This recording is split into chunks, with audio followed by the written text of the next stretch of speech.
શું અસરકારક શિક્ષણ હંમેશા મોંઘું કે જટિલ હોવું જરૂરી છે? જરાય નહીં. ક્યારેક શીખવાની સૌથી શક્તિશાળી રીત એક ચોક અને બ્લેકબોર્ડ જેટલી જ સરળ હોય છે.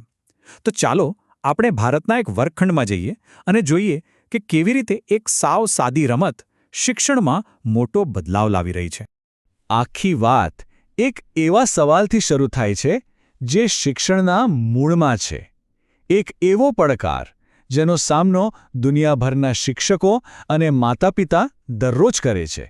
અને સવાલ આ છે, નાના બાળકો માટે લખતા શીખવું કે ભૂમિતિના આકારો સમજવા, આ બધું એક બોજને બદલે મજાની રમત કેવી રીતે બની શકે? આપણે શીખવાની પ્રક્રિયાને રસપ્રદ કેવી રીતે બનાવી શકીએ? આ સવાલનો જવાબ કોઈ મોટી થિયરીમાં નથી, પણ ગુજરાતના જ એક સામાન્ય વર્ગખંડમાં જોવા મળે છે. ચાલો સીધા ત્યાં જઈએ અને જોઈએ કે શું થઈ રહ્યું છે. તો આપણે પહોંચી ગયા છીએ ગુજરાતની ડૉક્ટર જીવરાજ મહેતા પ્રાથમિક શાળામાં, અને આ છે શ્રીમતી હેતલબેનનો વર્ગખંડ. અહીં શિક્ષણની એક અનોખી પદ્ધતિ આકાર લઈ રહી છે, જે આખી વાતને એકદમ જીવંત બનાવે છે. આ વર્ગખંડમાં જે થઈ રહ્યું છે ને, એ ખરેખર ખાસ છે. એક સામાન્ય રમત પાયાના કૌશલ્યો શીખવાની આખી રીતને બદલી રહી છે, અને એ પણ કોઈ મોંઘા સાધનો કે ટેકનોલોજી વગર. આ નવીન પ્રવૃત્તિનું નામ છે લીટી સાથે રમત. ચાલો હવે સમજીએ કે આ રમત કેવી રીતે કામ કરે છે. જુઓ, આનો કોન્સેપ્ટ એકદમ સરળ છે. વિદ્યાર્થીઓ બ્લેકબોર્ડ પર બનાવેલા ટપકાના ગ્રીડનો ઉપયોગ કરે છે અને બસ ચોકથી એ ટપકાને જોડીને લીટીઓ અને અલગ-અલગ આકારો બનાવે છે. આ રમત રમવાના 3 સાદા સ્ટેપ્સ છે. પહેલું, બોર્ડ પર ટપકાનું એક ગ્રીડ બનાવો. બીજું, બાળકોને ટપકા જોડવા માટે કહો. અને ત્રીજું, જે પણ આકારો બને છે એને ઓળખો અને એના નામ આપો. કેટલું સરળ અને છતાં કેટલું અસરકારક છે, ખરું ને? અને અહીં આપણે જોઈ શકીએ છીએ કે આ પ્રેક્ટિકલી કેવું દેખાય છે. જુઓ, આ વિદ્યાર્થીને કેટલો મગ્ન થઈને ટપકા જોડી રહ્યો છે. આ ફોટો જ બતાવે છે કે જ્યારે શીખવામાં મજા આવે ત્યારે બાળકો કેવી રીતે એમાં ડૂબી જાય છે. પણ આ પ્રવૃત્તિ માત્ર લીટીઓ દોરવા પૂરતી નથી. એના શૈક્ષણિક ફાયદા ઘણા ઊંડા છે. ચાલો જોઈએ કે આ સાદી દેખાતી રમત આટલી બધી અસરકારક કેમ છે. આ રમતની સૌથી મોટી ખૂબી એ છે કે તે એકસાથે 2 અલગ-અલગ પણ ખૂબ જ મહત્વપૂર્ણ કૌશલ્યો વિકસાવે છે. આ રમતની સુંદરતા એની બેવડી અસરમાં છે.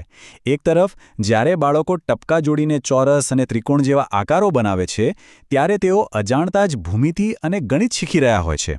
અને બીજી તરફ, અને આ ખરેખર અદ્ભુત છે, ચોક પકડવાની અને સીધી લીટી દોરવાની જે ક્રિયા છે, એનાથી તેમના હાથના નાના સ્નાયુઓ મજબૂત બને છે. આ એક ઉત્તમ પ્રી રાઇટિંગ એક્સરસાઇઝ છે જે તેમને ભવિષ્યમાં અક્ષરો લખવા માટે તૈયાર કરે છે. મતલબ કે એક જ રમતમાં ગણિત અને ભાષા બંનેનો પાયો નંખાઈ રહ્યો છે. અને આ જ કારણ છે કે આ પદ્ધતિને શ્રેષ્ઠ અને રસપ્રદ ગણવામાં આવી છે. તે શિક્ષણને બોજમાંથી આનંદમાં ફેરવી દે છે, જે નાના બાળકો માટે સૌથી વધુ જરૂરી છે. તો હવે આ એક રમતથી આગળ વધીને એની પાછળ છુપાયેલા મોટા સંદેશ પર ધ્યાન આપીએ. આ ચિત્રમાં વિદ્યાર્થીના ચહેરા પર જે ઉત્સાહ અને આનંદ છે, એ બધું જ કહી દે છે. આ સાબિત કરે છે કે જ્યારે શીખવાની પ્રક્રિયામાં મજા અને જોડાણ હોય, ત્યારે પરિણામો હંમેશા શ્રેષ્ઠ જ આવે છે. તો આ વર્ગખંડમાંથી આપણને શું શીખવા મળે છે? મુખ્ય 3 વાતો છે.